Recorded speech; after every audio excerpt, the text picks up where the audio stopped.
Hey, hey, Queen Common Sense coming back to you with part two. And we are back in the building. Um, Long day. So we're just kind of decompressing from everything. So I came back to do a part two of what I started early this morning. And excuse me if I am a little sluggish because every I am back on my plug here. And don't forget, this channel has that infamous button.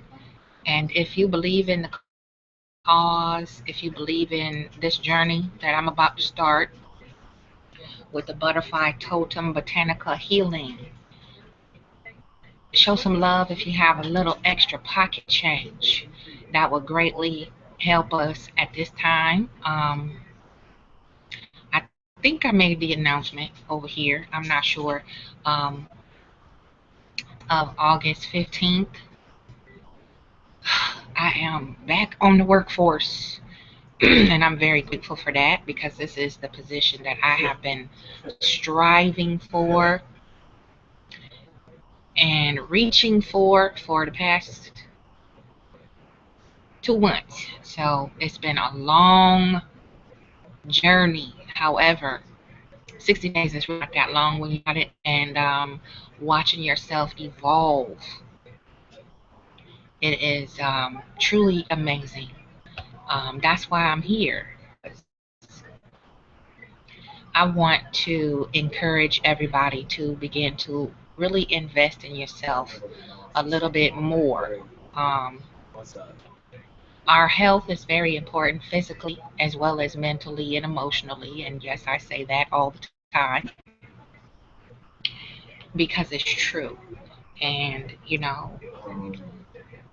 we have been disenfranchised from our true selves, watered down, remixed, and regurgitated, put through the meat grinder, and back again.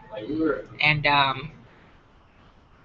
it's really important to address the things that, you know, we have been putting off for most of our lives. I know for me personally, it's been a tough journey because I didn't have that support, that assistance, that in my ear, that presence, of somebody walking me through this thing we call life.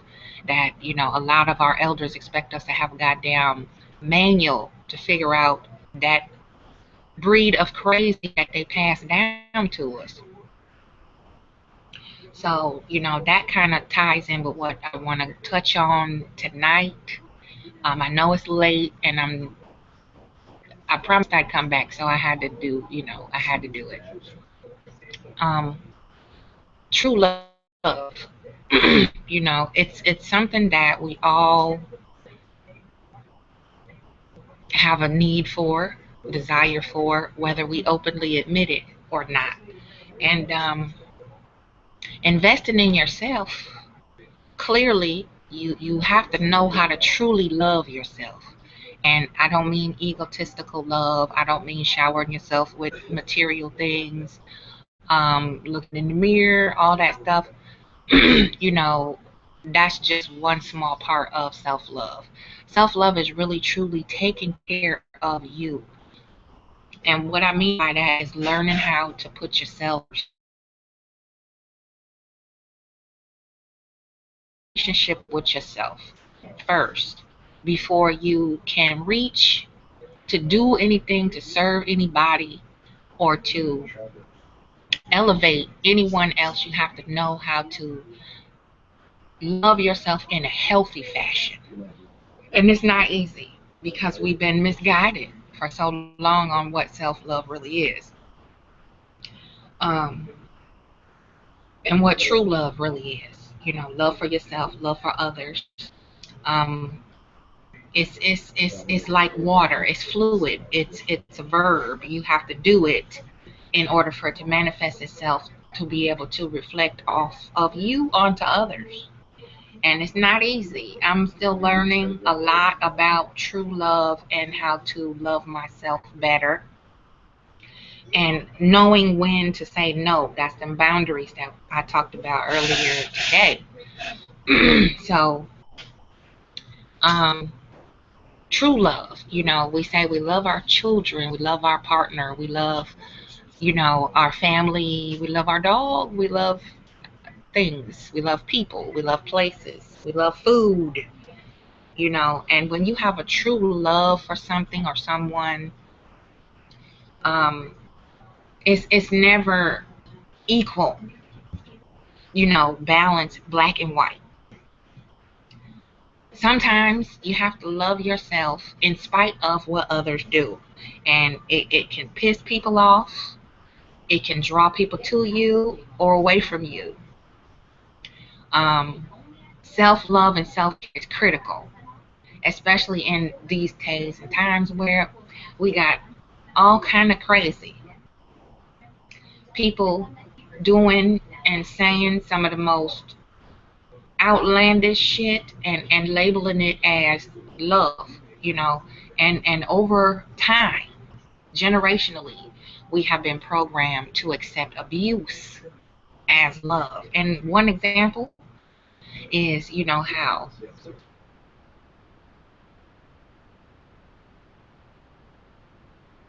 few old biddies sitting on the side somewhere that say, "Oh, child, you think you looking good, huh? You growing up, huh? You think you doing it, huh? That little outfit you got on, And it's really not a compliment. It's more like a jab, you know. I know some of y'all have experienced it, and you like, okay, well, thank you, but no, thank you. What the hell is that supposed to mean? Either I look nice or I look fucked up. Which one is it? Because I can't tell by the tone. Your delivery is kind of fucked up. And people think that that's being too sensitive. However, over time, you become desensitized to it, and you go, oh, well, that's just how Aunt B is. She just old backhanded compliment giving heifer. So we gonna overlook her. You know, that's how we teach our children and young people how to accept abuse as love. Another example is, I use it a lot. That little boy in class that's yanking on the girl's skirt when she walking up the steps, or pushing her down in the sandbox, and then the teachers or the parents or other peers say, oh, he like you, that's why he push you down every day in the mud, that's why he stick shit in your hair out the garbage, shit like that. That's just Bella under there doing her little shaky shake today. But um yeah, that is conditioning. All of that is social programming to ingrain abuse as a form. You hear adults say it in adult relationships. What if he didn't care like that? If I didn't care, I wouldn't slap you around like that. If I didn't care, I wouldn't talk shit to you like I do. A lot of people use that as a way to condition and program another to accept abuse as a form of love or expressing love. And it's really, really disheartening, because still to this day in 2016, there are people in anger, rage, abusive language, negative energy, period, is a display of an expression of love. And it's just love. And it's really important to decompress from that program. It's very important if you really truly are looking to connect with yourself better as well as others. I see a lot of misguided relationships forming, not just on social media, but everyday life, people that I come across and listen to their stories and their testimonies, their stories of survival, the stories of exodus out of negative situations to find themselves repeating the same pattern that they did prior to, and they think it's different just because it's a different person. You know, you attract what you are. And we, again, don't give ourselves enough space and time to decompress from the previous bout of dysfunction before we hop right over into another situation looking for external validation to fill that void that we feel from letting go of that toxic energy. There's an absence there. You know, there's something missing. And we want to hurry up and fill it up before the pain sets in. And, you know, it sounds really crazy, however, but we need to allow that pain to set in because it's a reminder, number one, that we still alive. Number two, that we still got all our faculties. Because if you didn't feel it, then I'd question if you had a soul. If it didn't piss you off and hurt you, then I feel something is a lot more deeply disturbing about your mental and emotional state than what you really truly want to accept. So decompression from toxic situations is very, very important. I read it in a study somewhere. I can't remember the source. Give me a chance to think about the source. However, the study said that you have to give yourself half as much time to decompress from a breakup as you were with that person. For example, if you were with someone 4 years, you want to give yourself at least 2 to decompress, especially if it was a severely abusive, neglectful connection. And that's with friends, friend girls. It don't matter. It's not always a romantic breakup that causes trauma, because I know personally, I have had, you know, acquaintances grow into a friendship, and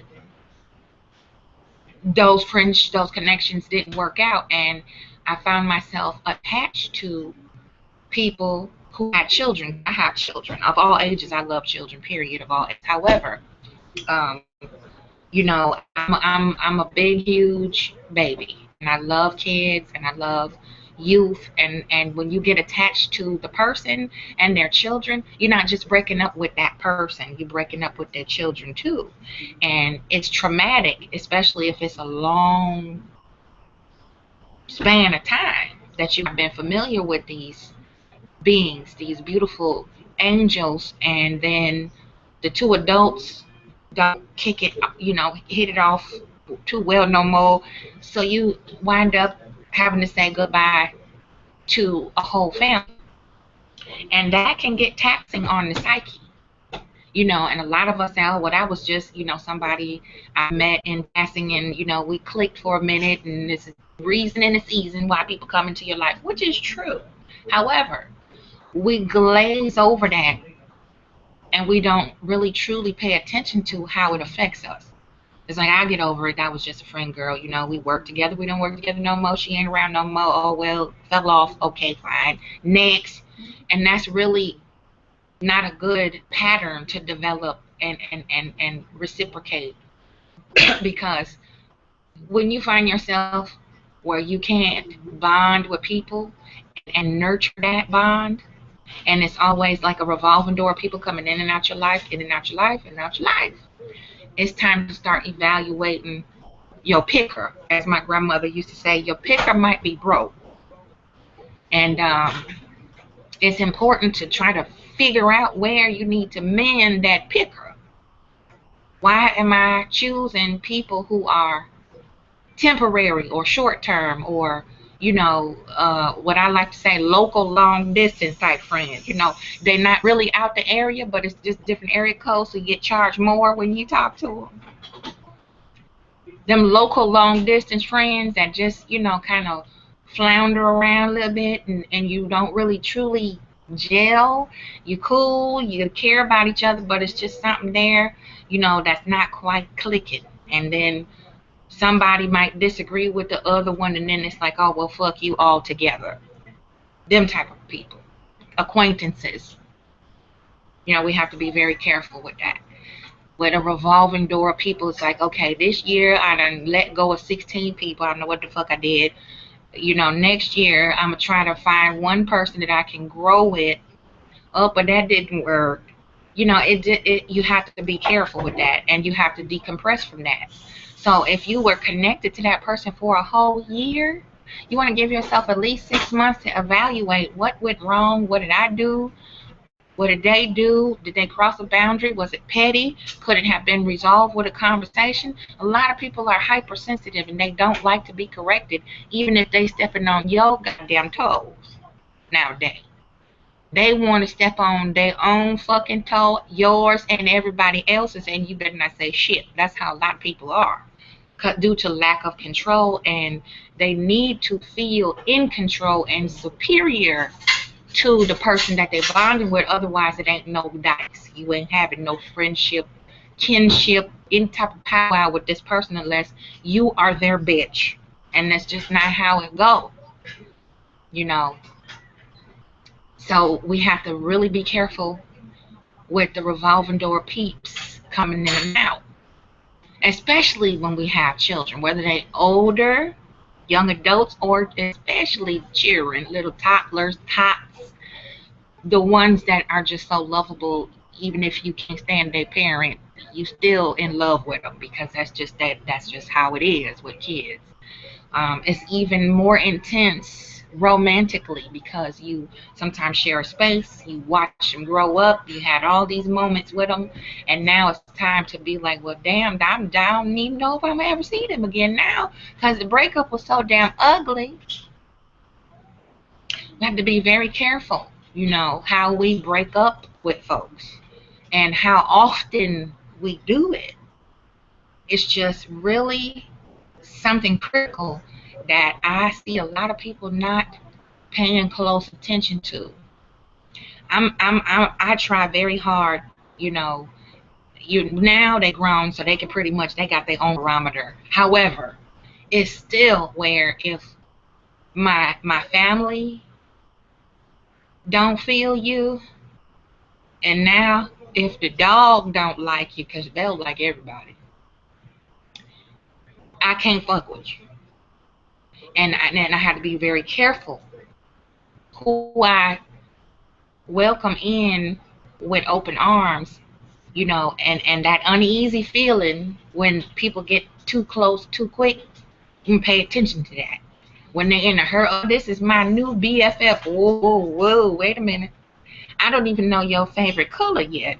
When your birthday is, what type of ice cream you like, little shit that, real BFFs, all, they just know. Like when I hit the store to get the snacks, we'll get this. I already know, because it's been years of formulating those bonds and getting to know, those little things, favorites, likes, issues, pet peeves, all that. That takes time.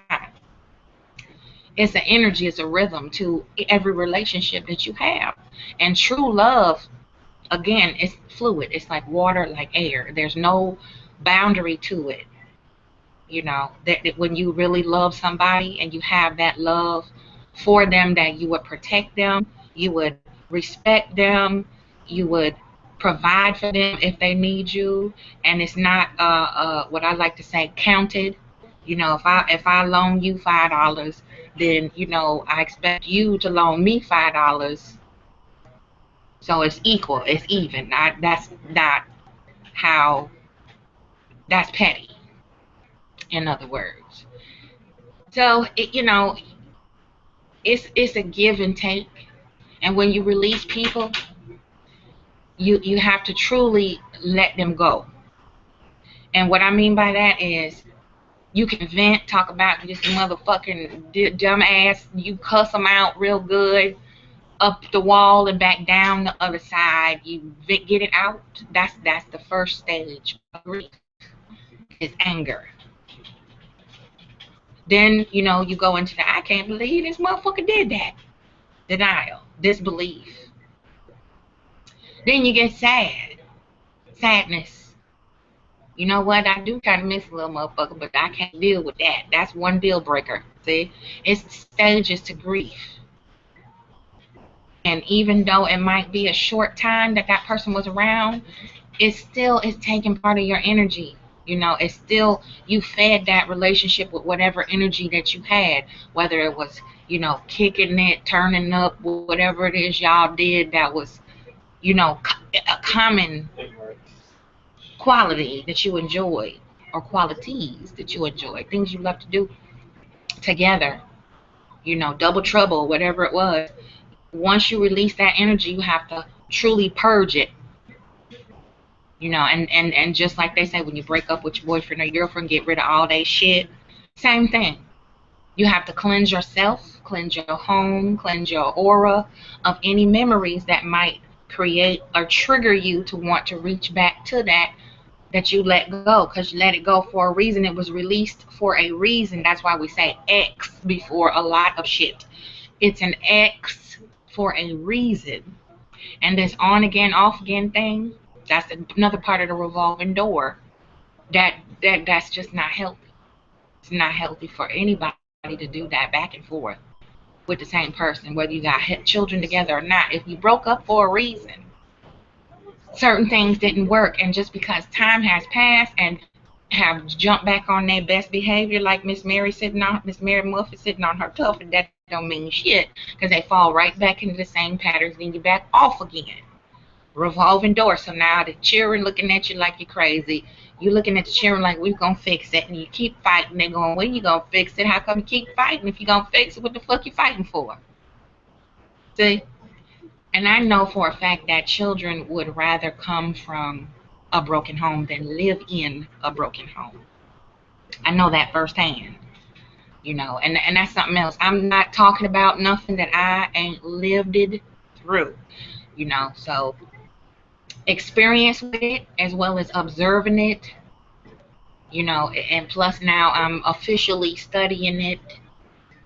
That's why I'm coming out more with the more technical scientific way of approaching this thing from an alchemy standpoint, from a spiritual standpoint, because we can go to a clinician all the damn day and talk to a shrink on the couch all day.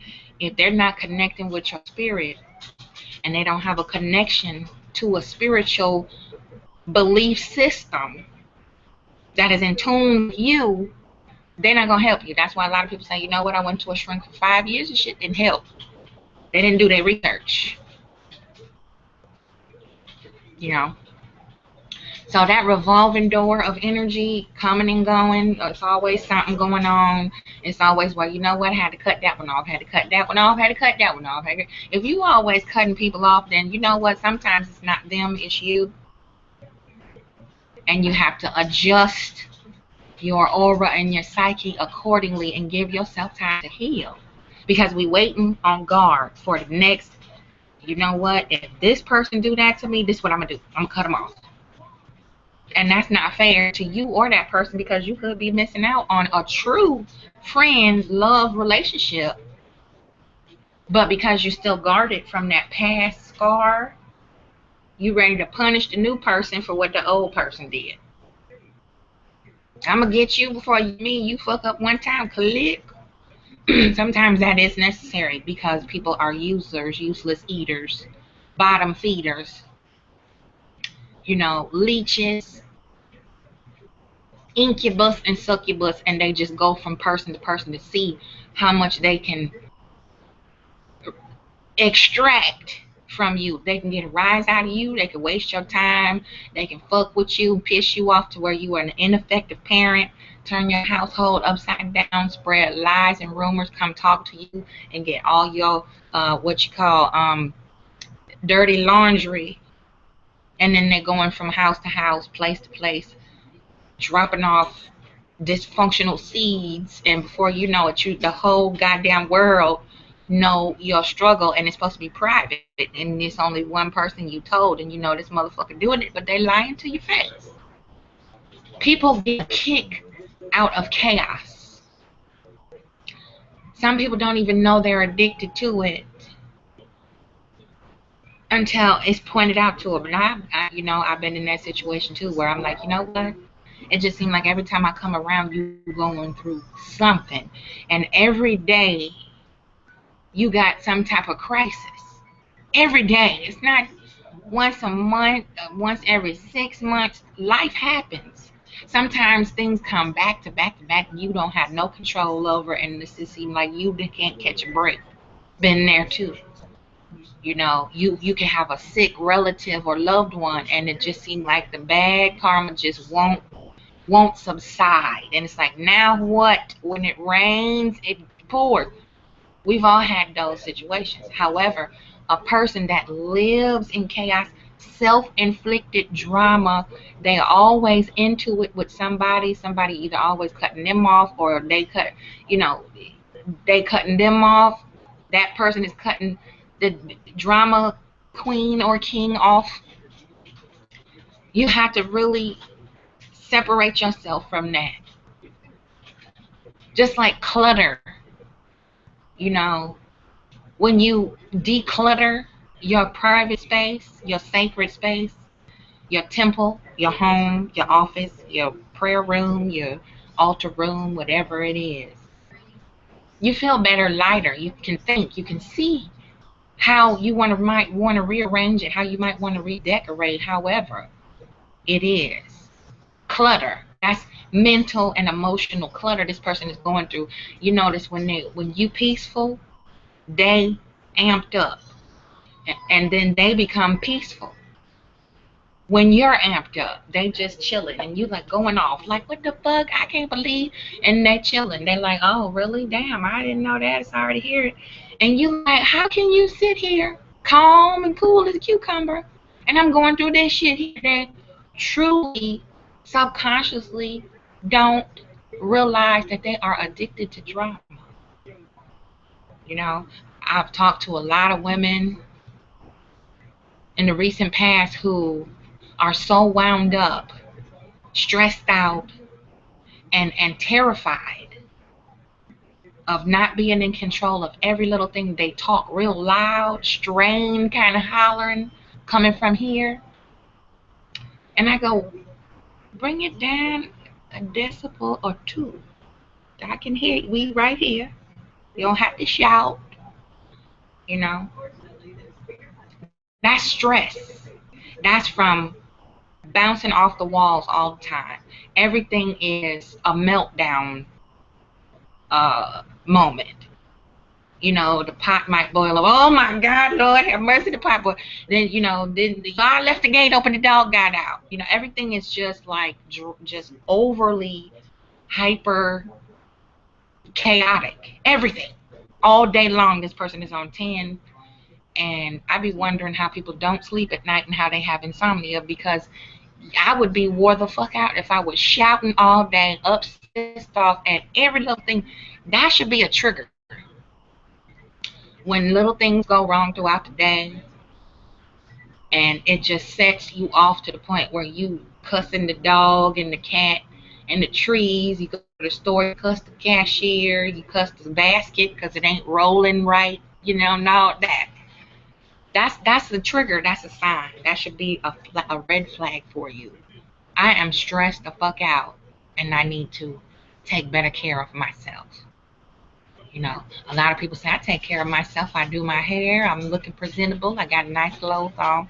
I run up and down the hill, do 5 miles every day. I take care of myself. You can be physically healthy and mentally fucked up. A lot of people think that I take care of my body so my mind is right. No. Meditation, you know, that is the key to balancing your chi. Straight up. Meditation is listening to yourself, listening to your body, listening to your heart, listening to your thoughts, slowing them down so you can separate them. That was one of my big problems. I'm still working on that too, is slowing my mind down so that I can think straight, because I'm a multitasker. It's like an octopus. I do so many things at once, I forget what the fuck I was doing, you know? And then I'm like, okay, now where did I leave off at? What the hell was I doing over here? Because I don't know. I'll go in the room, forget what the hell I went in there for, come back out, and by the time I'm doing something, I'm like, that's what the hell I went in there for. Too many thoughts. A lot of people really get in on me because I have sticky notes. That's one of my little vices that I use now more than I used to. It's sticky damn notes. They work, and I got different colors of them bitches too. And certain colors mean certain things. If it's important, I'll write it on a bright pink sticky note. Some people, you can use your cell phone, alarm, clock, calendar, whatever. Sticky note. Set that up and say, this is what I'm gonna do today. The pink is important stuff, financial stuff, whatever. The blue is for the children. The yellow is for the growth, the food, the house, the stuff for the house, supplies and shopping and all that. And then as you accomplish each task, snatch that bitch down off the wall or on the mirror or whatever. It don't have to be fancy, a bulletin board and all that fancy shit. If you that, fine. But I will stick this shit right on the mirror. I had this wall length mirror that I tote around, and I place it in my room. And that's my dream board. I have dry erase markers and my motherfucking sticky notes. And then I stick that important stuff up there and I make a note on the mirror about it. So when I get in the mirror to get dressed or whatever I'm doing, I see that every day. And I'm like, okay, I know I got to do this. That's the date and time that need to be done by, so forth and so on. Work your way across, up, down, diagonal, how the hell you want to do it. But it don't take a lot of money. Go to the dollar store, get you some dry erase markers and some sticky note, color code them bitches, so you can slow your thoughts down. And you can step back at the end of the day and say, you know what, I didn't do this because of that. So now I need to make sure I rearrange this shit so I can get that done too. And stop trying to do so many things at once. That's another way to manage your care and self-love better. And then you begin to find yourself being more patient with ignorant folk that you run into during your errands and things you got to do for your family and for your house. You don't pop off as quick because your thoughts are organized. And when you do things confused and scattered and rushed, that creates more stress. And we sisters, we always in a hurry because we got something else waiting on us, some damn where else. And I used to wonder why, like my grandmother, she would take her time. I don't know how she did it. She would be doing something, talking to somebody else, sewing something. Somebody would ask her to do. She said, "Wait a minute, let me finish this here sleeve, and I'll take care of that." Me, I'm the hop right on it chick. I'll be finishing the sleeve. I'll stop because you asked me for something, and I want you to know that you're important to me. So I'm gonna stop what I'm doing, go take care of that for you, and come back to what I was doing. No, she would finish that damn sleeve. It's hard for me to do because I have OCD, and I'm working on that. And when she finished her sleeve, she put that away. Everything meticulously put away. She go take care of that other request and come right back and finish that garment or whatever she was working on, just like nothing ever happened. And at the same time, she's still cooking dinner, stuff simmering on the stove. She might have a washing machine going in the background. She had one of them old-fashioned washing machines with the ringer on it that you crank it. So, them big-ass bed sheets and shit. She was a seamstress, and she would do people's laundry for a side hustle. And she was one of the only ones on the block that had an official automatic washing machine to kind of, jump all around and bring that shit out on your hand with the scrub board. Yeah. So that takes a lot of patience. And back in her day, the whole family had chores. It wasn't no, the parents work their ass off and the kids sit on damn fucking Wi-Fi all day. You got your ass out in the field and you baled hay, you motherfucking bundled that shit up, walked the horses, washed them, brushed them, put them in the stable to cool off. You fed damn fucking sheep, sheared the sheep, pulled up the fucking potatoes out the ground. That was a punishment for us. Whenever we would visit and get in trouble, playing in the creek water, we get in trouble. We had to pull up the sweet potatoes all night, at night. And that's when groundhogs, moles, and fucking all kind of critters was out there.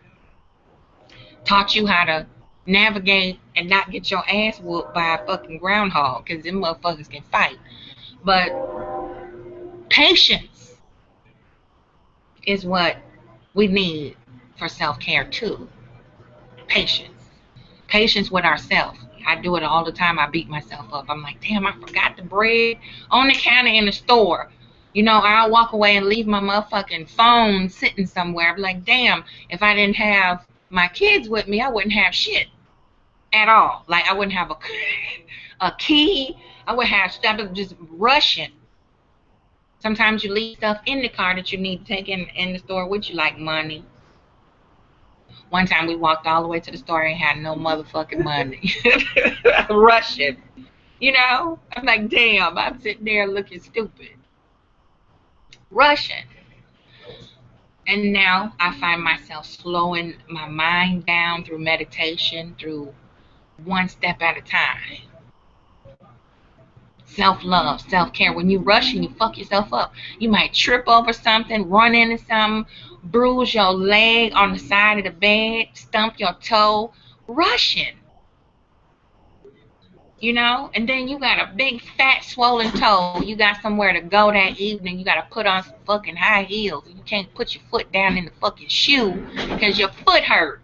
Now you all fucked up at the event that you would have had fun at, but your damn foot toe hurt. Gotta prop it up on something. Little stuff like that, self-care. What if it don't heal right? You know what I'm saying? You got issues with your toe, your ankle, or whatever. You know, it's really important. Self-care and self-love, to be careful. Slow your mind and your thoughts down. You know, I used to be rushing so fast when they were little. I would break the sound barrier, you know, because that sometimes in certain stages of their school, they were going to 3 different schools. And I didn't want to miss not one parent-teacher conference or open house. And I would be flying all over Chicago trying to make it on time. I'd be calling ahead, looking, be 5 minutes late. I'm getting off work and punching out now. I'm walking out the door. And be flying. And I could tell you in 1 year, at one point, I racked up half a stack worth of speeding tickets just trying to get from one school to the other one so I wouldn't miss the open house or the parent conference or whatever. And I'd be like, oh, I'm 5 minutes late. Sorry. The teacher would be standing there looking at me like I'm stupid, and all my children had hair slicked back from us going too damn fast. You know, and at the end of the day, I come home, I'm exhausted. Can't sleep because I'm too tired. Appetite jacked up. Rushing. You know, you might gain weight, lose weight because you're not eating right. You're stuffing it in there, and you jump in the car, you rush off to take it. You got to give yourself time. Meditation helps with that. So, you know, I went off on a little tangent, but, you know, investing in yourself is really important. Very important. Self-love is critical, you know. And like I said, I'm going to be up all night to do $20 live readings, confidential spiritual readings. If you want to support the channel, that's beautiful. Hit the PayPal button and place your gift in there and email me your questions, and I'll do an email reading for you if you contribute anything. What we're doing now is trying to make it over this last hurdle. As I said, I'm now gainfully employed, so this is going to be something that is turning the corner for me, because I've been working on my botanical for quite a while now, and putting it together, making it manifest into the physical. So I'm starting off grassroots with it, and I'm jumping in with both feet, holding my nose, you know, and this is going to be a very exciting venture. So hit me at empathangie@gmail.com. Email me your questions. That is a $10 reading. If you don't have 10, you can send whatever you have that you can spare, and still send me your question, because I'm here for you to understand me better, as well as I understand you better, and get a sneak peek of what I can do, show you what I'm working with. But yeah, self-love is critical, and I was listening to a hangout Jeannie did when she was going over a video that some other dude did about another YouTuber, which ain't nothing new. This goes on all day and all night on YouTube.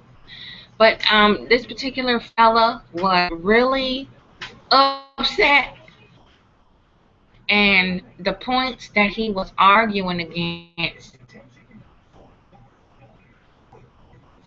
that a black woman made, had nothing to do with what she said. And that's another thing that is very important. Comprehending your emotions and what you're feeling, and making sure they're not displaced. And at the risk of sounding, mean or facetious, it just seemed like this gentleman was very misguided and slightly touched, very angry about something, and he wasn't quite sure how to express it. So there's that conditioning again, where we are taught to be abusive in order to convince someone else that their point is invalid, as opposed to saying, you know what, I just disagree with that whole entire video you just did. This is why. Instead, the reason why was because she's a black woman, her makeup wasn't right, her body type wasn't right, her skin complexion wasn't right, and because she was a black woman, that's why none of that stuff was right. However, the points that she made, he did not try to refute in any way. He didn't even speak to 98% of what she said. And both gender do it. Black women do the same thing, because they're not listening to learn, they're listening to have a response. That too is poor self-care. I see these brothers on here who, a lot of them are hurting. They're very, very much in pain. And it's hard for a lot of our men to admit that, because it's considered weak. If I say this hurt my feelings, man is not supposed to have feelings. Man is not supposed to be emotional. So if I say that hurt my feelings, or I'm upset about this scarred me some kind of way, I'm going to be looked at as a bitch. But you know what? Those same broken people are the ones going around abusing others. So when they receive the same type of abuse in return, when you poke a sleeping bear, what do you think is going to happen? That's why I try real hard. Nowadays, I try real hard not to engage in that shit, because you never know what chocolate you gonna snatch up out that box, because it's so much going on here now, and I know y'all see it without me going in detail. People threatening each other's lives, threatening to come see each other, and the oldest trick in the book is dropping docs. That's been going on for eons. Now it's so saturated to where now anytime you sneeze, somebody gonna try to drop your documents to find out your real name, your address, and pass it all around like government cheese. Just because you sneezed twice and you didn't say excuse me or whatever, it's really ridiculous. And those are people who are not in tune with self-love. They're medicating whatever pain it is by abusing other people that don't agree with them or don't co-sign whatever it is they're doing. And if you cool with me, then I'm not gonna get you. But the minute you say no or object, I'm gonna put you under my thumb. I got you right where I want you. You know, and that's just a feeling, a sense of lack of control and power. No self-love. You know, misguided sense of love. You have to agree with me in order for me to believe that you care. You know, it's not that difficult to see through it. However, the conditioning is so thick. You know, the purposeful ignorance is very real. You know, um, excuse me one second.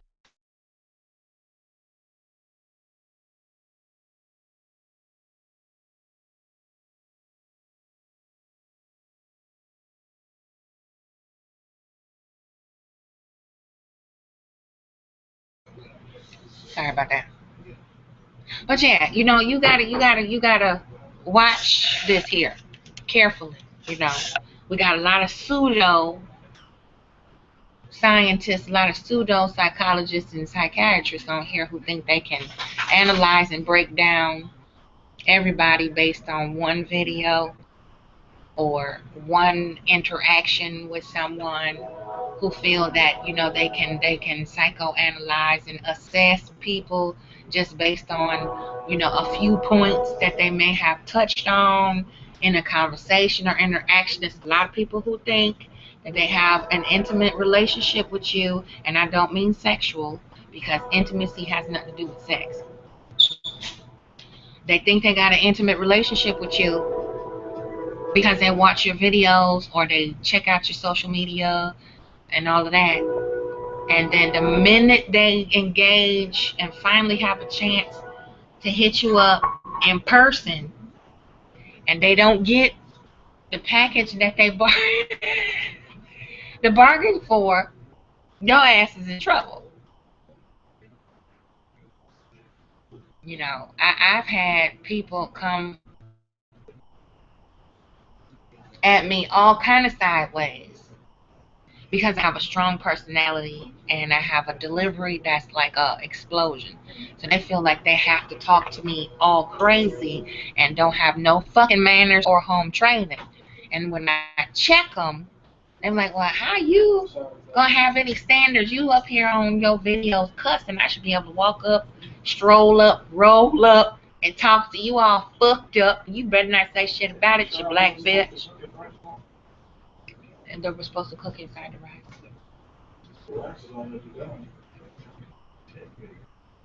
So they get checked. That's my exercise, me exercising self-love. Excuse me. You're not gonna come at me like that. If you can't talk to me, don't talk at me. So, you know, that's self-love. And then they get really upset because they see one dimension and they feel like that's how you are all the time, all day, 24 hours a day. You don't have no chill. You don't have no facets, no depth to who you are. It's just what they see right here on the screen. That's all it is to you. So you just ratchet, cussing chick, hood rat, hood booger, and I'm gonna talk to you like that, and I'm gonna approach you like that, and I feel entitled to treat you that way because that's what I see on this screen. And there is no logic in that. Clearly, it ain't no self-love or respect in that, because if I see certain content on the screen, me myself, I know that there's more dimensions to this person. Something triggered them to make this video and pop off like that. So I'm gonna watch some more other videos to see what's going on. Is there any other subject matter there? Then maybe I can engage with this person to see if we can have an exchange without an explosion. 9 times out of 10, I can pick up on the energy and say I ain't no talking to this person in a reasonable fashion because they got their mind made up and ain't no way I can pry their damn eyes open. However, there are very few and far between those rare beings that you can engage with and have very stimulating conversation, enlightening conversation. It's a breath of fresh air. Those are people you can tell have a healthy self-love and maintain it and take care of it. So that is a couple of examples of how there is a lack of self-maintenance and self-love. Just on social media, we see it every day. So let me take a little breaky break. I will be right back.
Okay, I'm back. Sorry about that. I had to fix some food. Tribe is hungry over here. So, but yeah, that's a way to tell that clearly there is lack of self-love maintenance. Because the minds of some of these folk on here are just frazzled. And it's good to take a break from social media. It's good to take a break from a lot of this viral stuff. It takes away from, the human connection element of conversation and interaction and socialization.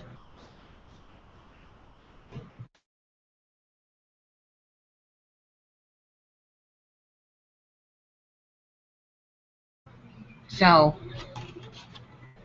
y'all excuse me because I'm going to shovel this food in my face while I sit here and ramble. But that all ties into true love, self-care.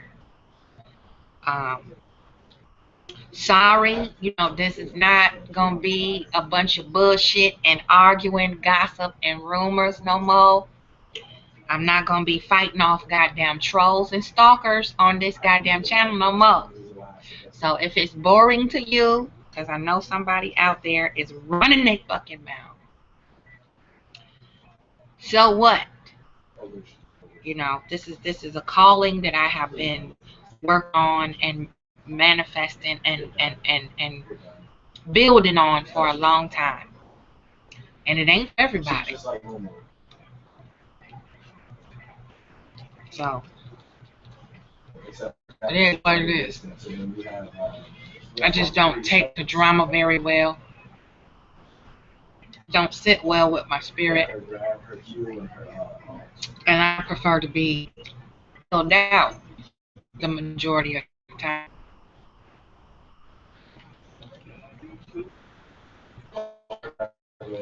And I don't know. Does anybody else ever wonder how these people ever get anything done and for their goals, dreams, aspirations, if they motherfucking ass is always on social media somewhere in the middle of some bullshit? Maybe I'm over involving myself in it, but I've been on here since 2009 and I wonder, how can you get anything done and done effectively when you spend 80% of your time fussing and arguing and bitching with someone about someone or to a particular situation? And then you got to get on here or on Facebook, wherever, and explain all of that shit. How do these people get anything done?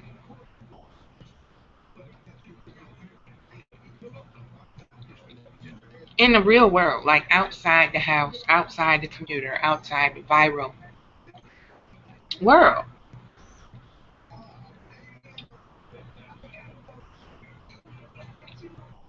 And why is it always viewed as when somebody fall back from something, somebody has to come around to try to say, I'm going to take the credit for running this motherfucker off YouTube.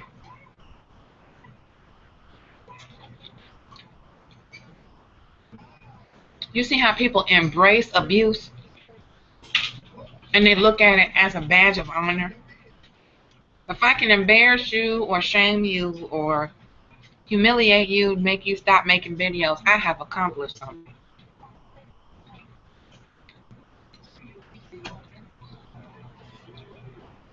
And you got grown adults chiming on in with the shit.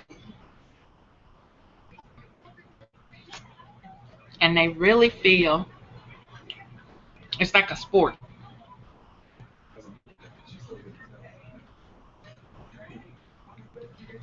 These are all people who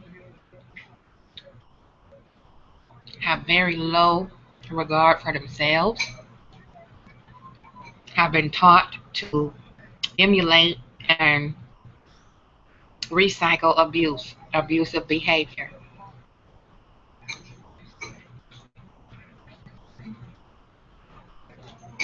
And then you have others begging not to be targeted. Oh, don't get me. Don't roast me. Don't drop the document. I'm on this team. I'm on that team. There's so many of us searching, lost in searching for something, to hold on to lead them out of the darkness that they are wallowing in.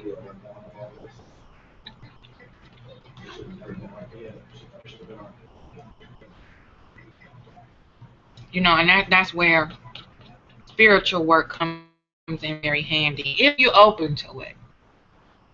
Like I said, what I do ain't for everybody. I don't expect everybody to like it, agree with it, embrace it. Those that are open to it and is searching for something a little bit more than the superficial stuff that we have been seeing and witnessing, want deeper connections, want to form better, more healthier bonds with others.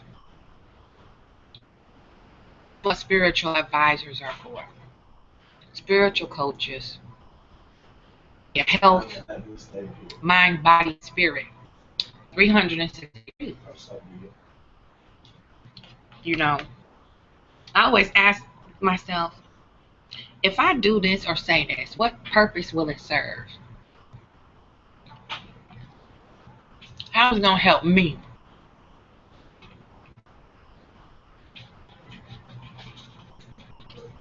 I feel much better if I'm able to cuss this person out one real good time. Then I can move on. Sometimes it's not even worth it. I'll be like, you know what, whatever helps them sleep at night. Other times I have to look at myself and say, why did I allow myself to get snatched in to that bullshit when I could have avoided it by doing XYZ?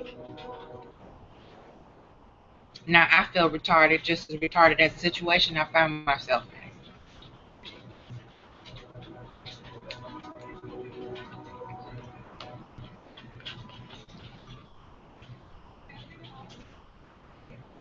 There's an old saying that people say all the time, if you have to question your sanity, or if you question your sanity, you're okay.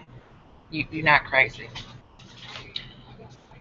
If you have no qualms about the crazy shit that you see or have done or do, something wrong with you. I'm just keeping it real.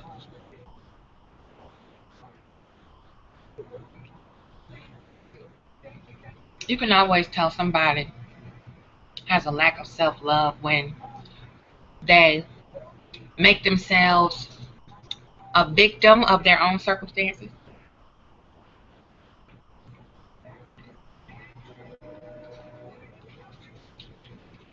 They start shit, instigate shit, create a whole lot of confusion. And then, upon confronting this person with the very bullshit that they started, and say, oh, how dare you? Leave me alone. You harassing me, stalking me. Unfortunately, my mother is good for that. Lots of narcissists do that. Lots of sociopaths do that. They'll approach you and offer themselves to you in whatever capacity. They're usually on a rebound from another chaotic situation. And they're looking for somebody to console them or validate their sickness in some kind of way with pity or whatever. And then when they put you and piss you off, you go, hey, whoa, wait a minute. Time for you to move on. and let that shit go. Leave me alone. How dare you? You did this to me and you did that to me. That's why you want to leave me now.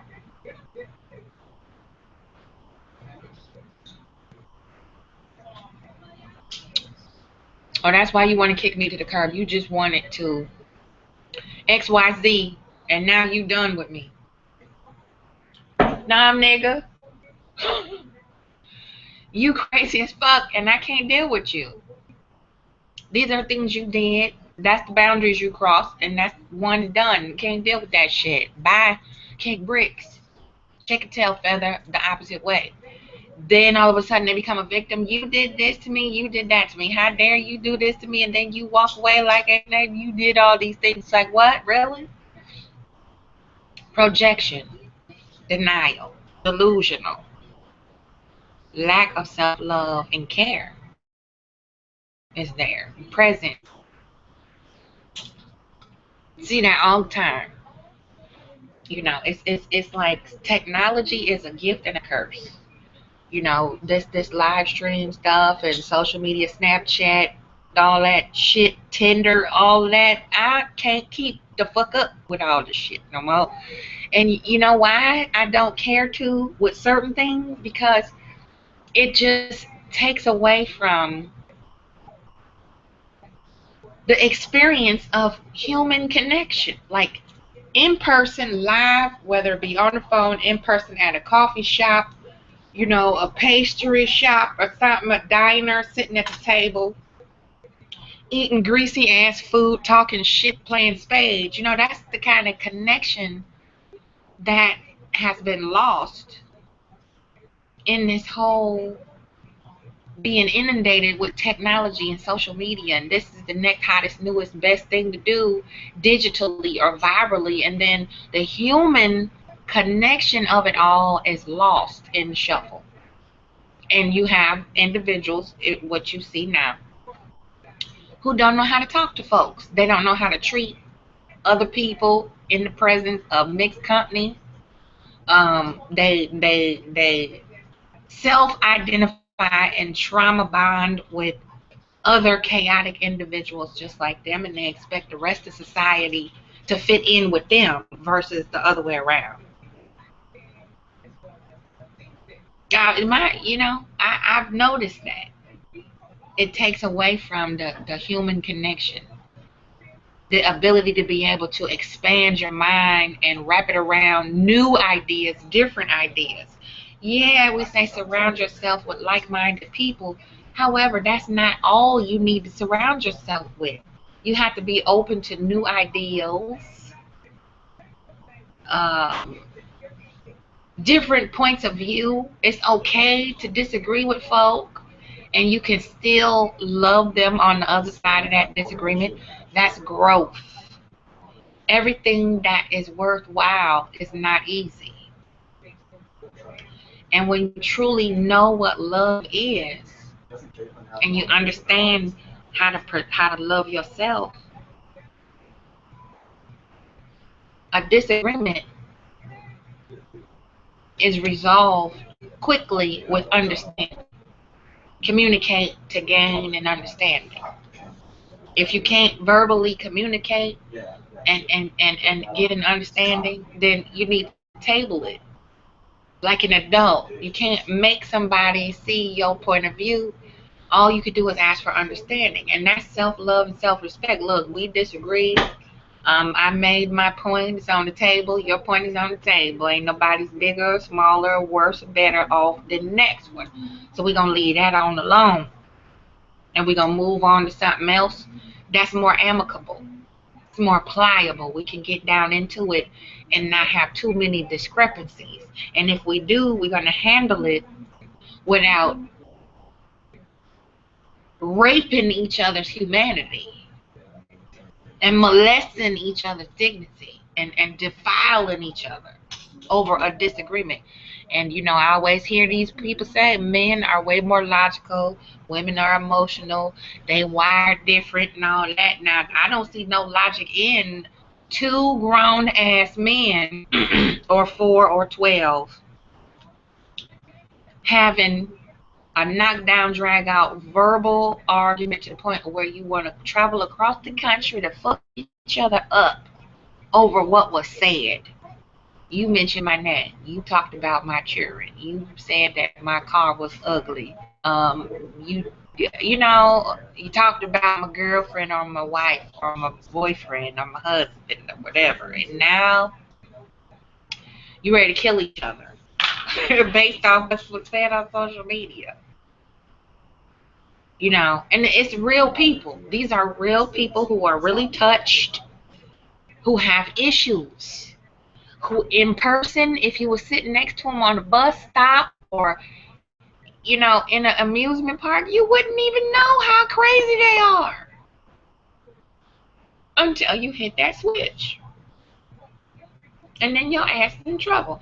That's why you got to be so careful. That revolving door of folk, you got to be so careful of how many and who and what the fuck. I know people who, you know, they want in so bad they don't ask no questions. What's your last name? Uh, do you have any siblings? You know, how many jobs have you worked at in the past 5 years? You know, stuff that's just normal conversation among two healthy minded people who may or may not be interested in one another. They don't ask, niggas don't ask no questions no more. The only one is, can I get that? That's it. And that's supposed to work. And when it don't, their target, because it's not, you know, they're not pursuing nothing. They targeting your ass. The target then becomes filthy, dirty. Fuck you then. You know what I'm saying? I'm trying to get, you know, like they are entitled to take your time and attention whether you agree and consent or not. That's that imaginary motherfucking relationship that I've talked about before. Somebody watching you, studying you. It's people that do that all the time. Studying you, watching your moves, your patterns, how you are, your mannerisms, even the inflections in your voice. They got that down to a science, and then they come at you with some shit like, oh, what, you must have been reading my mind. No, they've been watching your motherfucking ass. And you're a target. You're not a object of desire. Your ass is a target. I'm telling you the truth. And if you fall for the okie doke, it's not gonna be pretty. Women and men alike are targeted, especially on social media now, and in the real world. I've had real life crazy stuff happen to me.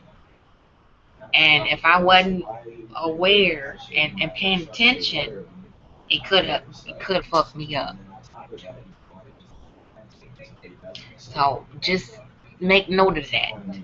You know, when you passing your number out, calling all these different BTRs, coming on hangouts, doing all this stuff, exchanging personals and all that.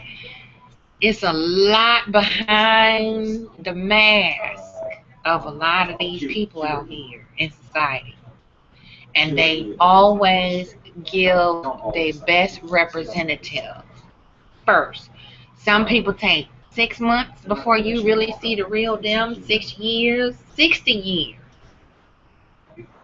And when that facade finally wears their asses out, that's the real one beneath that. And we wake up and say, you know what? I had no idea that he was this crazy. Yes, you did. You knew he was crazy. You ignored that feeling. You ignored that twinge of, and you dove in anyway, and then this nigga jumped out the box on you, and you shocked. You shocked because you're like, damn, he actually did do that. He actually did it. That's where it comes from. Waiting for the other shoe to drop. When that he made you lace it up, put that motherfucker on too, didn't he? Or she, you know. Flip, flop. Nice nasty face. Those are broken people. Those are people who do not know how to self-care and self-love. They don't know what love is. I was just telling another young lady a while ago, everybody that say they love you don't deserve the chance to show you. Everybody that claims to want to be close to you don't deserve the opportunity. Just because they use that word love, that's a manipulation tactic. That's a tool of the devil with a lot of these people.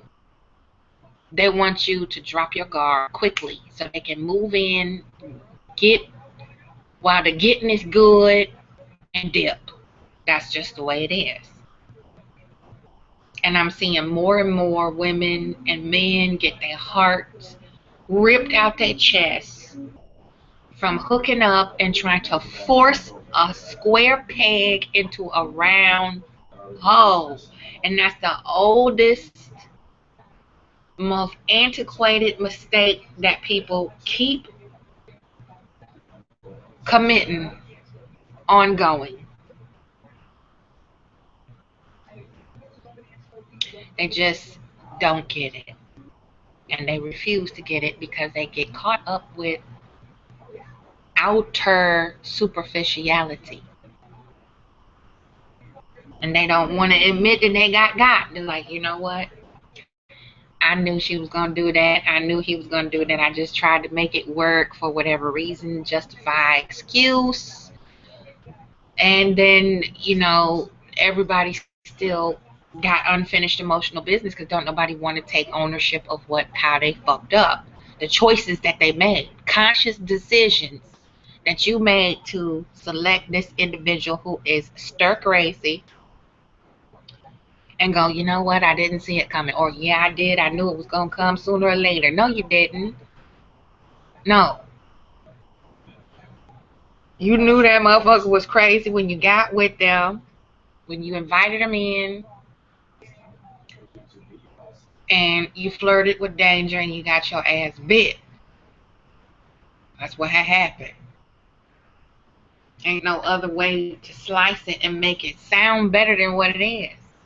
Accepting reality is another way of road to better self-care and self-love. Just it is what it is. You cannot change it no matter how many times you tell the story differently.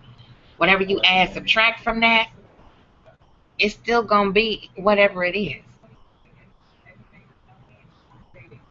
And a lot of people are delusional. They're in denial. I didn't do that. I would never do that. That wasn't me. That was them.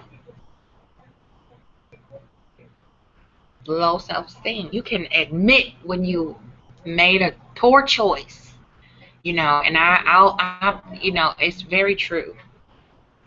The first time might be a mistake. The second time you find yourself in that situation, that's a choice. You can't keep making that same misstep over and over and over and over again. It's a choice. There's something subconsciously pulling you back into that crap. And you like it to a certain degree. You're masochistic. A lot of the people you see on social media are sadists and masochists. They like to give and receive and reciprocate abuse. You see how when they come halfway at me, they'll sit there and go back and forth, and I just talk all kind about their mama and everything else. And they just go back and forth, they get tired. They pining for war. Pining to engage somebody in an abusive fashion. And you got people paying them to do it. But you come over here and it ain't shit to fight with. You're not going to be engaging in that shit with me. And it's not exciting. It's not feeding your egos, not, you know, tickling your funny bone or whatever. You know, we don't take our spirit seriously. We don't look at it from a standpoint, this ain't no reset button. Sometime or another you have to grow up and understand that everything in life is not a game. Every interaction you come into with someone or a group, it's not a joke. You know, just like we tell the young people, you have to be careful what you process online, what you post. You know, who you posting it to. Attention is not that important because employers do look at your motherfucking social media. They do. Now they're starting to ask you, how often do you use it? What kind of content do you, you know, pick up on? What kind of content are you interested in? Do you have a LinkedIn profile? That's a professional social media site. Have you updated it recently? You know, as I've seen all kind of questions like that on applications. And I kind of can't blame them, being a business owner myself, you know, in the past, and working on it now to become, you know, start another business up. If I'm hiring somebody, I kind of want to know if your ass on social media all the damn time too. You know, I do, seriously, like, because if you at work, and you know, it's some people don't want you to do anything like that at work, but I'm, you know, this is a service in which you relax and you taking care of yourself, so you can, employees and clients alike, probably be on social media tweeting all that shit. So I mean, if you go on social media, cool, but make sure you attend to your job duties. You know, because I've seen people glued to goddamn Facebook all motherfucking day. They don't even want to get up out the chair and pick up the piece of tissue that they threw across the room and put it in the garbage can, or just walk over there and bring the garbage can closer to them while they on the computer. You know, just cannot release that demon, just like addicted, stuck, you know. And you go, well, damn, did you eat? You know, did you take a shower today? Like, did you go outside and get some sunshine? Look a little peek at there. Did you go to sleep? Did you sleep with the phone or the computer laptop right there with you? You know? That's something else I'm trying to do less of myself, is YouTube. I'm a YouTube junkie. I look at videos, all kind of movies, and all kind of research I do on just observing different content. And I let YouTube play all night because sometimes it helps. I need white noise in the background to go to sleep. And some of the shit I play at night create goddamn nightmares, so I got to be careful. I can't sleep. I'm like, what the fuck was I just listening to? You know? But the morbid, twisted shit like Dateline and goddamn, what's that other show I be watching? Dr. Phil. The one you say, how do you watch that? The one, the murder. Oh. With the unsolved mystery. That's another one. Everybody's like, how do you watch that shit and sleep? Snapshot. Yeah, Snapped. I watch that a lot. I'm a mystery, death, morbid, Undertaker type. I like weird, creepy shit. But it's starting to fuck with me now because I watch it too much. You know what I'm saying? I listen to it too much. I'll be cleaning the house listening. Oh yeah, I knew she killed his ass with a hammer. I knew it. You know what I'm saying? I need to cut back. Because when I sleep, I be fighting them to sleep. Like, you know, I'm arresting the criminals in my fucking nightmares and shit. So I got to calm down. You know, chill out. And during the day, I find it affects my mood too if I watch too much of that gory stuff. I be careful, so I have to meditate and rebalance out my chi. Self-love and care. Too much of anything is not good. Too much of anything is not good for you. You know, and this whole shit on YouTube, the beefing and the fucking fighting, arguing amongst grown ass motherfuckers, 45, 55, 65, 75 years old, up here talking about who is more of a bitch than the next one.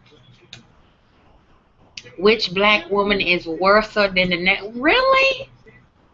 That's why I say, how do these people get anything done? They can't possibly truly love themselves. It's miserable.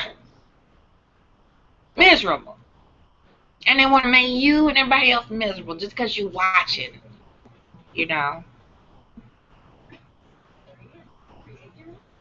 And it was so foreign to me when I first got on YouTube. I didn't even sign the hell up. I was just looking at videos. My daughter was sending them to me. I'm like, oh, it's cute. Look at the cat in the shoe. That was one of the first damn videos I seen on YouTube. And Dane Cook. They always send me Dane Cook videos, and I think he is hilarious. He is really retarded. And my daughter finally talked me into making my own YouTube account. And it just went from sugar to shit in 60 seconds. Because I started making videos back and forth with her. And we was just playing around. And next thing you know, somebody sent me something about a chick. And I didn't like that shit. So I had to say something about it. Because it made me feel embarrassed to see that shit still going on. With modern, you know, it's supposed to be conscious. And that defies every fucking thing conscious. What just went down, what I just saw. And ain't nobody saying shit. So I need to say something that's gonna stick. That's how I got here. You know? And I was going through so fucking much at the time, trying to disconnect myself from toxic motherfuckers. I was surrounded by toxic people. And it was starting to turn me into somebody that I did not like. So watching this shit on YouTube traumatized me. I was like, what the fuck? Really? This shit going on here? Going on here? I can't get away from this toxic shit. Even when I wasn't watching and following the stuff, it just like now. You click on something, you say, Goonie Goo Goo. You know, all that shit gonna pop up in your news. You know, anything related to Beetlejuice gonna pop up if you click on one of the, you know what I'm saying? So I'm like, I don't want to see this shit. You know, I would look into it and study it a little bit, you know, because like I said, I've always been into human behavior, people watching and observing shit. And I had no idea then that I would be doing what I'm doing now as far as psychology, psychiatry, neurology, studying the brain, anatomy of the brain and all that. Had no idea back then. It was preparing me for something now. Now that I have a better handle on it and I really got into the underground inner working motherboard of this sick shit, somebody needs to dissect it, make sense of it, so that those reaching for the healing can start the process. Decompression, leading up to self-care and self-love. And you attract so many good things when you let go of that toxic behavior and you begin to replace it with better habits and choices, you know. Because I know I used to pop off quick. Like, I be on here like, don't come at me with that bullshit. I don't give a fuck what you think, how you feel. This is what I say. That's what go on this channel. You give a fuck. So, you know, I started listening to other people more. People was like, talk about this because I can't find the fucking words. And then I get on here and cuss everybody out and try to say how I feel about that shit that they asked me to talk about. And they're like, that's exactly what I needed to say. So that's how I got here. And as I began to purge all that anger, and the regret of allowing myself to stay around such toxic people,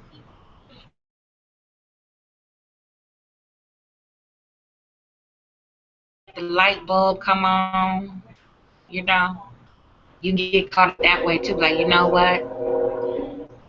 Po baby, let's just wait to see what's going to happen here. And before you know it, too much time has passed. You're like, you know what? I done run out of patience. I can't do this shit no more. I'm ready to chop that motherfucking head off. That's where I was. I wanted to kill everything. I was just so frustrated. And I was so disappointed in my own choices. I was mad at myself. I'm like, you know what? I was really stupid for allowing this shit to go on as long as it did.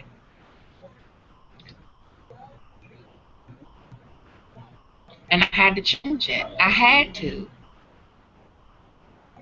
Because I still have a family to finish raising. I still have myself to take care of. I still have people around me who care and want to see me do well.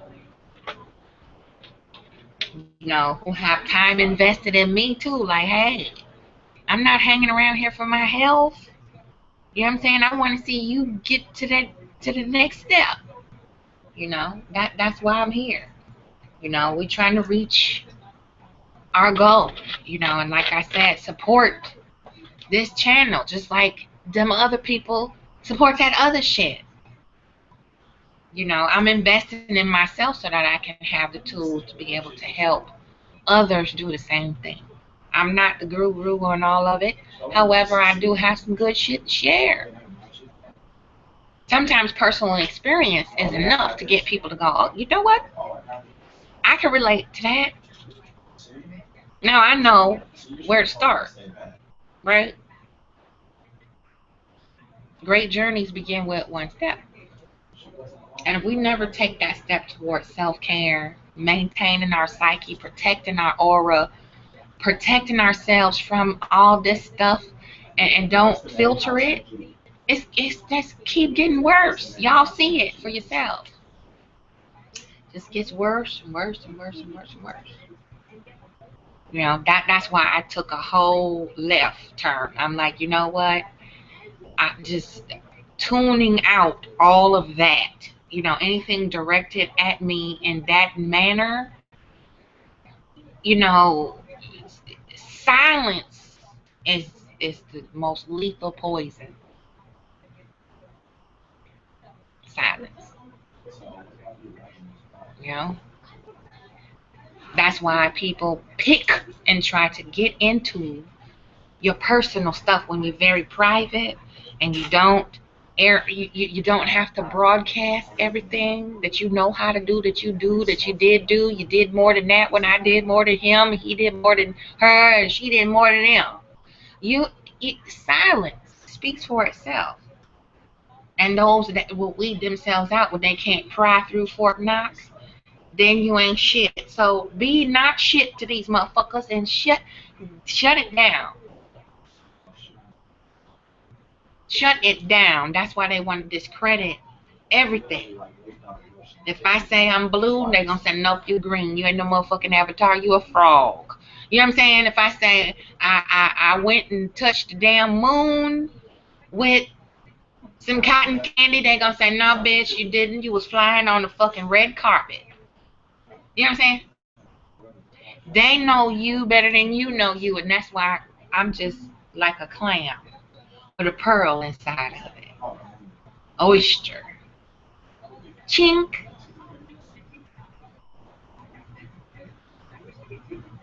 And you just drop off little nuggets of things, because then you know who got the biggest mouth. You know what? I shared this much with those people, and somehow there's a leak. So I know who said what to who, and make sure that it's nothing that you can't repeat openly. That's another way of drawing boundaries. You know what? I'm taking the temperature on trust here. So I'm going to share this with you and not nobody else in my circle. And we'll see if that little tidbit jump out somewhere where it shouldn't go. And if it do, move on. You don't have to confront, question, wonder, why did you do that? How come I said this and just dabble. I'm done. I cannot divulge any more of my personal information to you. Bye. Done. You don't even waste your time with stuff like that because it's critical to your peace of mind.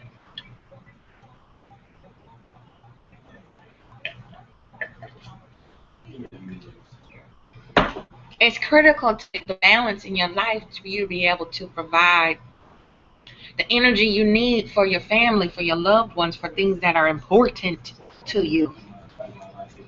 Self-love. So like I said, I'm doing $20 live 1-hour readings. I'm going to be up all night hustling to raise our goal of $80. If I can get 4 people sign up for a reading between tonight and tomorrow, that'll help us get to our next step that we need to get to. Just $80. If you want to donate something out of love, $1, $2, $5. Princess Angie 31 at yahoo.com. Just hit that blue PayPal button. It'll go right there. Boom.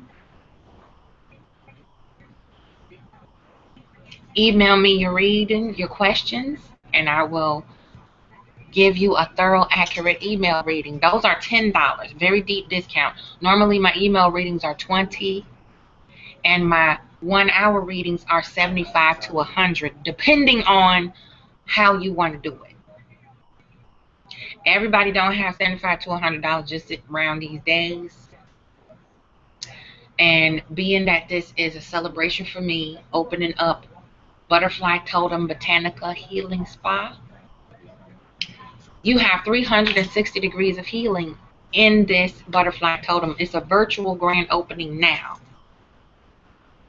The virtual things that I can do online, I'm going to start teaching a yoga class, and it's going to be private on Hangout. It's going to be very affordable. We're going to have beginners. It's going to graduate up to intermediate on up to difficult. I know how to do a lot of things that I just don't talk about, boast about, and brag about because it's just not necessary. Now it's time for me to utilize those skills and put them to manifest them into a reality of a structure, breaking ground into my Botanica Healing Spa. And it's more than just sitting around getting pedicures, get your hair did, twisted up, and getting cute. I'm studying law for a reason because we have a lot of fathers who cannot afford an attorney in family court or probate court. And I'm studying that along with civil and criminal law. So I got a lot of shit on my plate that I'm doing because our people need those tools accessible to them with solid counseling, good sound advice, who know what the fuck they talking about, and it is affordable. Because 9 times out of 10, if you get in some shit, you're gonna get a public defender or some cheap ass, quack ass attorney. Don't give double agent. Hello? So that's why you study in psychology and law. Why? That's why. So when you come to Butterfly Totem Botanica Healing Spa in the physical, or if you call me and you need an hour consultation about this motherfucker and you can't get your family right because it's a lot of shit going on, you can't afford a lawyer, come on in. We're going to sit down with these law books and we're going to figure out how to get this shit straight. Then you can go across the hall and have a 1-hour massage with a Reiki healer and a shaman. Get you some essential herbs to take home with you to help calm your ass down until you go to court. See? That's why I'm doing what I'm doing. So, it's more to come, and I'm going to gradually introduce it virtually first. And the deep discount is a $20 live reading with me. We can do it on Hangout, Skype. It's confidential. Me and you, tarot, questions, discussion, advisement. $10 email reading, confidential. Ask me your questions via email. Hit that PayPal button. Shoot me an email at empathangie@gmail.com. $10. You spend that on a pack of squares. Bust the 10 spot wide open if you buy a pack of cigarettes. So, I'm here for your first step towards your healing journey. If you don't want a reading, you can gift somebody a reading. Send me $5-10 and say, you know what, my friend got some questions. And she or he go email you for a little love donation, love tap, love, whatever you want to call it, $1. Because I know the people who have supported the channel and understand where I was going with a lot of my videos, a lot of my things that I share, messages from the universe is what I call them. I'm just a vessel. A lot of things I've experienced and I see and I can look down into it. Other things come to me from other realms. And when they come, I speak. Just like through the cards or the runes or whatever I use to do your reading. Sometimes I have to wait and study some things. You send me a picture, I can do that. You know, it's a lot of ways that readings take place, and I'm just a messenger. But I know what I'm doing, been at it for a long time, have been slandered for it, lied on, because a lot of people are threatened by it because they don't get it. And then the ones that do understand it a little bit, 9 times out of 10 they threaten because their gift may not be as strong. Just keeping it real. So there is a support button, goes directly to PayPal. We just need $80 and I'm working for it. I'm here ready to do what's necessary. So 4 people, 4 readings. I can help you and you can help me. And we help each other. So if we get 8 people, that's $10 per person. Shoot me a question, I'll give you a reading. And I'll consult the cards. I'll consult whatever you want. I got runes, cards of all kinds. They always go everywhere with me because sometimes people ask me stuff like, wait a minute. And I might have to look at the cards. It's rare, but it happens. So let's work on this thing of self-love. Invest in yourself. It's about you. It's all about you. It's okay to put you first. It's okay to fill your vessel up first. Recharge your batteries first and take your time doing it before you go and meet the request of somebody else or other people. It sounds very selfish because we're just not used to that pattern. Lots of us aren't catching on. But the pattern of putting yourself first and going, you know what? I've had it. I need to take a minute, go for a walk, and take me an hour-long walk. I'm gone. You're not calling back, texting back, checking on children. What's the pot boiling over? You know what I'm saying? I got to go. Got to go for my walk. And I'm going to look at the bushes and the trees and look at all the pretty nature and don't nobody fuck with me for a whole hour. Then I'm come back. And I'm going to be back in my spot where I'm supposed to be. Every day you start to do that, it becomes second nature. And you're replacing that old habit of putting yourself last, you begin to put yourself first. And then you have more patience, you have more tolerance, you have more elasticity with your family, because you start to say, you know what? All that noise really don't bother me no more. That's music to my motherfucking ears. It's the fighting or whatever it is. Because some people like to stick around and listen to an argument even though they don't like arguing. Subconsciously programmed to dysfunction, chaos. Me, I can't stand it. I can't stand it no more. When people start getting into it, getting all loud and barking at each other, I can't do it because I be wanting to straighten it out. I'm like, I just stop.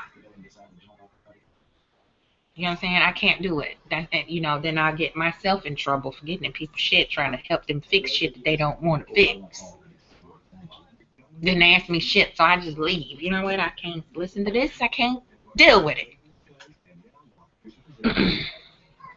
That's the struggle of empaths. That's what we go through. We pick up on energies. We read into it. A lot of people are like, no, I don't. I don't feel like that. Yes, you do. Yes, you do. We can tell you how you feel because we feel it. We feel it.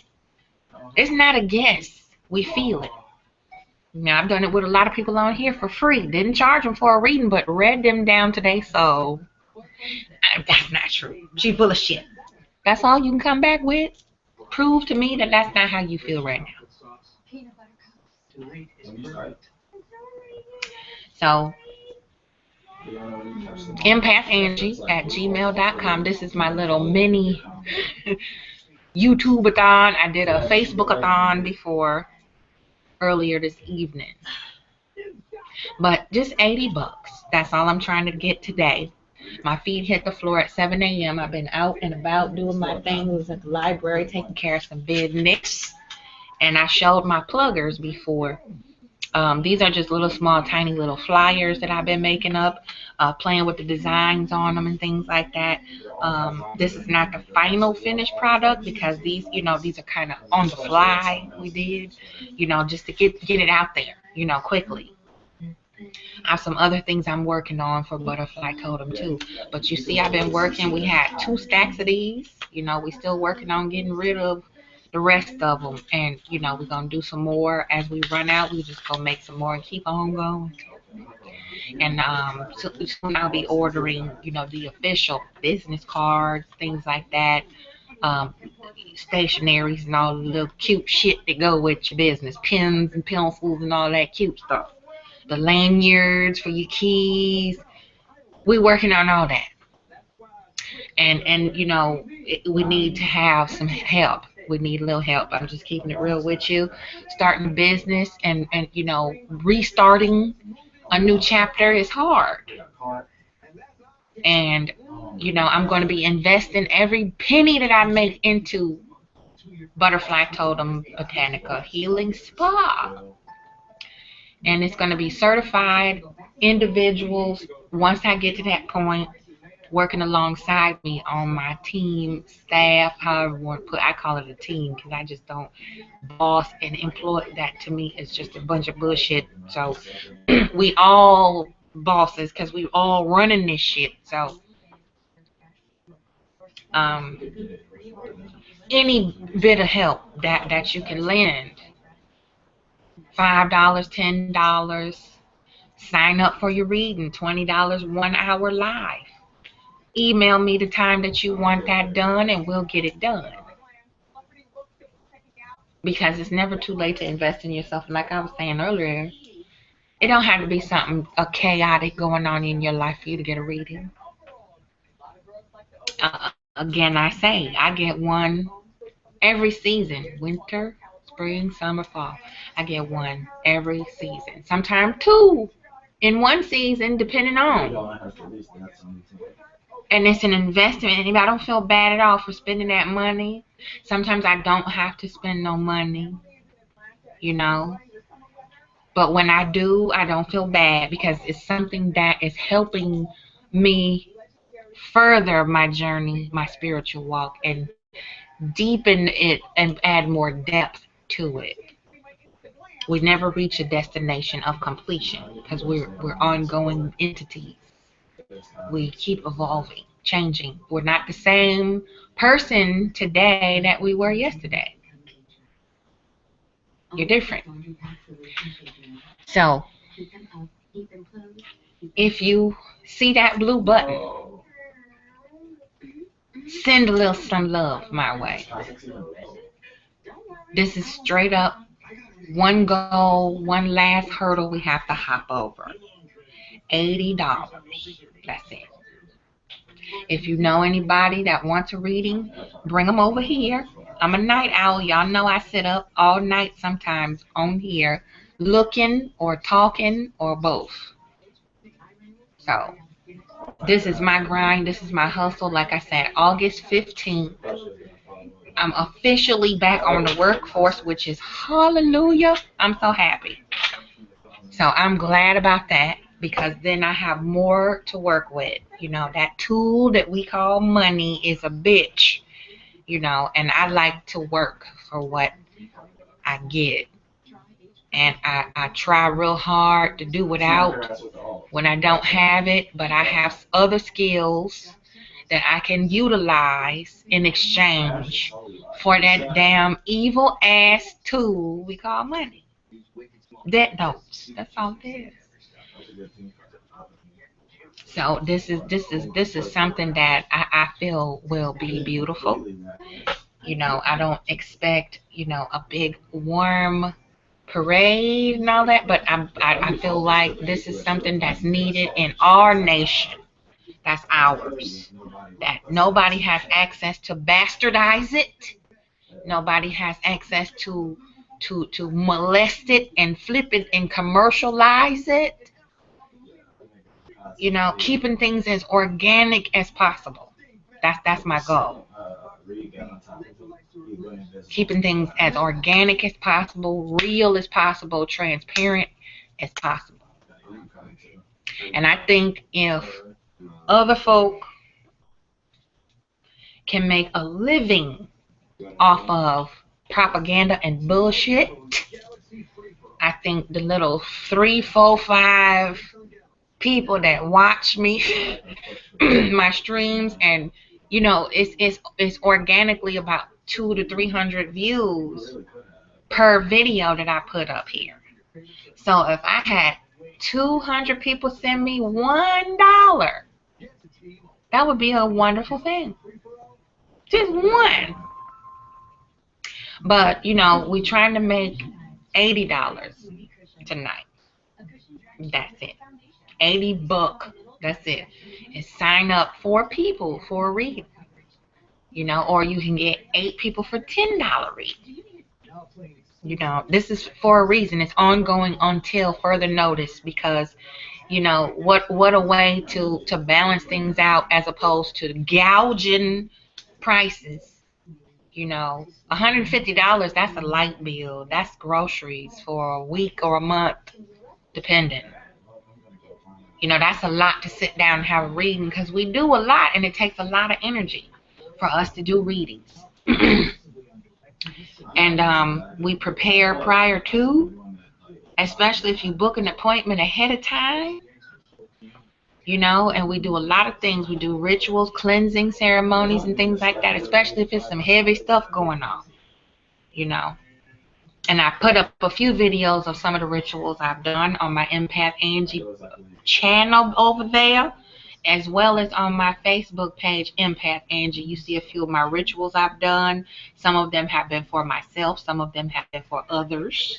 And I'm going to start doing more of those. And I might maybe do a live seance, a healing seance, you know, very simple Native American seance for healing and clarity, you know, and help with that also. So it's gonna be a lot of shit going on that's pretty exciting, interesting, and it's not drama. It's something that's gonna feed your soul and really truly make you feel good investing in yourself for a change. And stop watching the idiot box, like going over to these things. It's not wrong with laughing and having fun, checking it out every now and then, but just being fed off that shit is exhausting. Just listening to some of the stuff. I'm like, oh my God, how do they keep going? So I think, what is that? 4 viewers now? I think that's correct. I don't know. But you could, you can shoot $20. Hit that PayPal button and shoot me $20. And I will give you a very accurate, confidential reading. You will not regret it. Even if the 4 people send $10, get an email reading. That's halfway to where I need to be with the $80. That's 40. If you want to just show some love and say, you know what? This is just a love token for you. Here's $10. That's great. That'd be wonderful. I still give you a reading through email because I want to work for it and I want to prove myself that I'm worthy of what I asked for. So, if anybody has a friend or relatives, anybody is interested, curious, any of that, bring them over here. Let them get a little peek. And I don't disappoint. If you've already had a reading from me in the past, whether it be 4 years ago, 2 years ago, yesterday, go to my empathangie page and put a little comment on there on Facebook. How about that? Throw that in there and say, you know what? Pretty good. Could do better, whatever, But I think we need to get the train rolling on with different caboose behind us, because the drama of just all this crazy chaotic stuff, it's boring to me now. It really is. It's boring, very boring, and very, very antiquated. It's wore out. It's not no more recycling we can do with that now. Something my uncle used to tell me. He's like, you know what? Niggas don't know how to let shit alone. They will wear everything out before they get tired. They'll wear it out.